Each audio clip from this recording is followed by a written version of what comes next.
Most people don't know when white women wear weave, they call it extensions. They don't even call it weave. Weave is a word used for African Americans.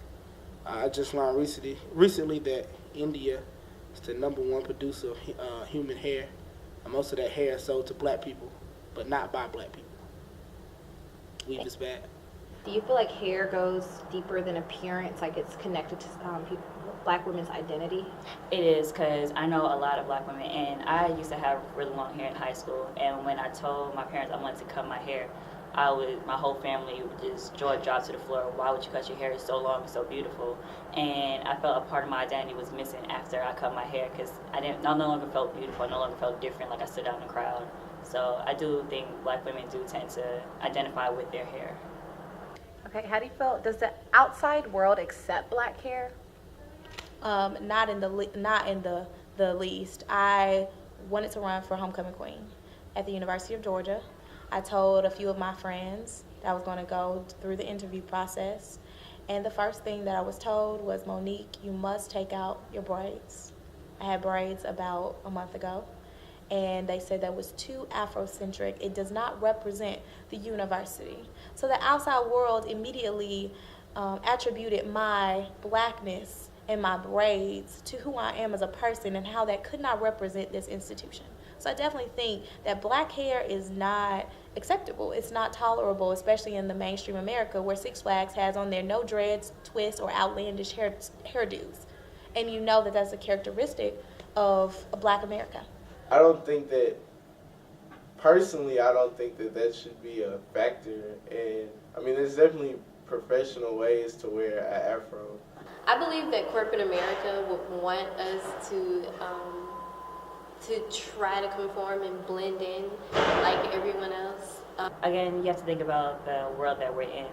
Whether you believe it or not, we do live in a white society, in a white world. So therefore, they may be immune to or acceptable of certain things, such as the stereotypical white natural hair. But anything different, kinky, curly, just seems off the wall. It's different.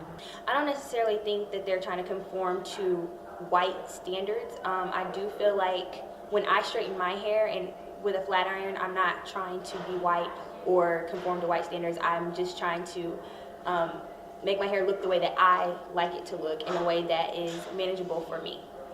It's part of your appearance, you know? Like, it's just like ironing your shirt almost in the morning, or ironing your pants, or putting on makeup for women, you know? You have to do certain things to your hair, be it cut it, line it up, retwist your dreads, whatever. And I mean, yeah, it's definitely a lot deeper than just a look. A lot of times it's us. Like, it's a personality.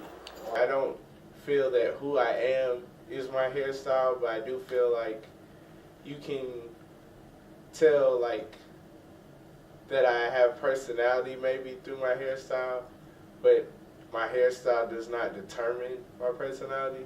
It's like a extension more than like the actual basis of who I am. It's just more like of a,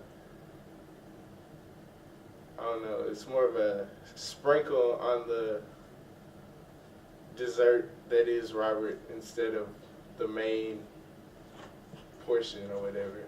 I mean, simply put, because it's closer to the mainstream society. And what we had to think about is when you talk about like black hair versus white hair, you got to think about the fact that it's not even just white. But if you think about it, black hair is really the only type of hair like that. Like Asian have straight hair. Just about every other country, like even the Spanish-speaking countries, their hair is kind of curly. It still looks very closely to white hair, you know what I mean? So, what was the question? Personally, my view is, I mean, I understand that people want to have freedom of expression, and, you know, that would include how they dress and how they, you know, style their hair. But at the same time, I feel like black women often perm their hair not because they want to, you know, buy into like a specific style, but more as to, you know, align themselves closer to the white cultural norm and what white people see as beautiful, as opposed to embracing, the beauty of what comes to them naturally. So for me, I feel like if you don't want to accept, yourself at the way that you are, including, your skin color, including your body shape, including the type of hair that you have, then you are rejecting a part of yourself, and it's kind of like an internalized hatred.